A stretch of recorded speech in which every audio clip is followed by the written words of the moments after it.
Welcome to the presentation on Adani Enterprises Limited.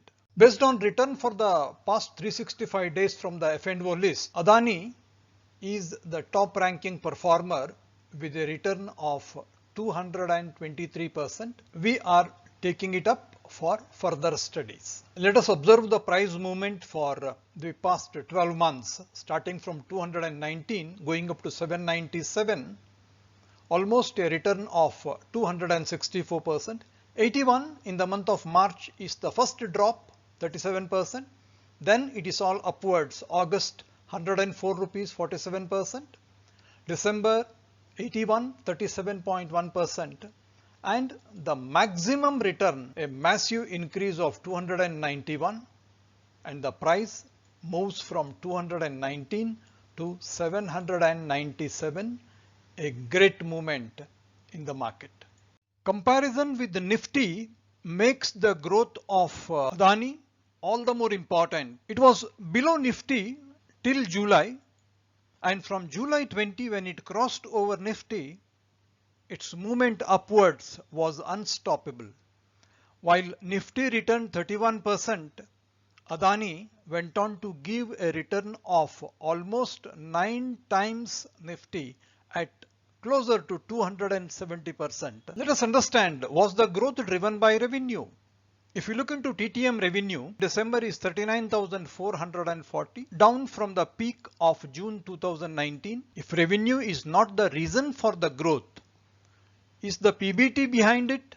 The amount of PBT has followed the trend of revenue, and it is also as a percentage of revenue currently at 2.2% from the peak of 3.3% in December 2019.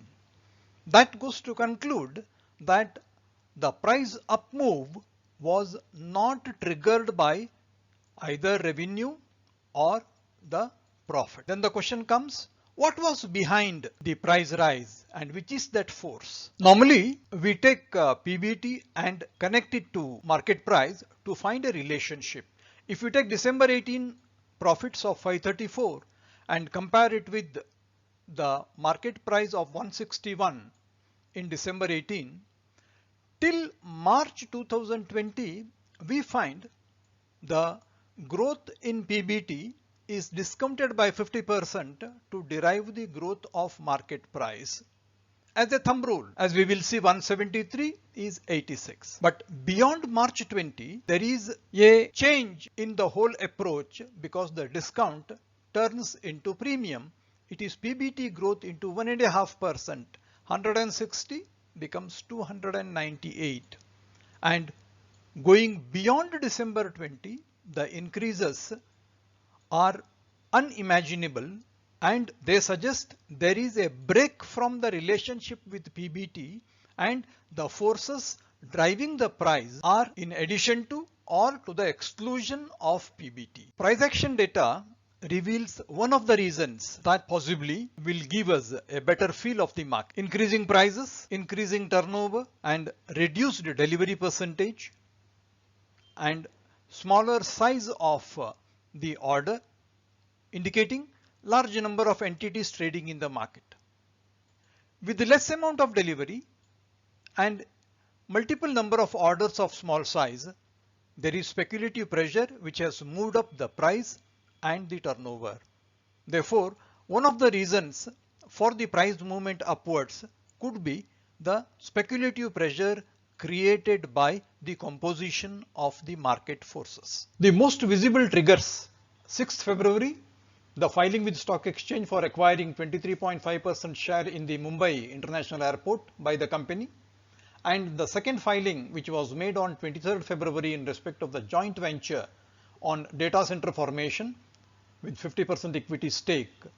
These two filings really created the environment in the month of February which helped the company reach its maximum valuation. And we should also be aware that the increase in price was slowly and steadily built up right from the month of June, and it climaxed with the filing in February, maximizing the corporate valuation. Needless to say, the whole valuation exercise was totally delinked from the turnover and profitability of the company. 223% return in share price is a wonderful gain. Beating Nifty and achieving 9 times its return is a great achievement, but falling revenue and falling PBT is a concern. Delinking price from the PBT as a multiplier is risky to the investor. There was speculative pressure in achieving the maximum price, and the main trigger were the 2 filings with the stock exchange made in the month of February.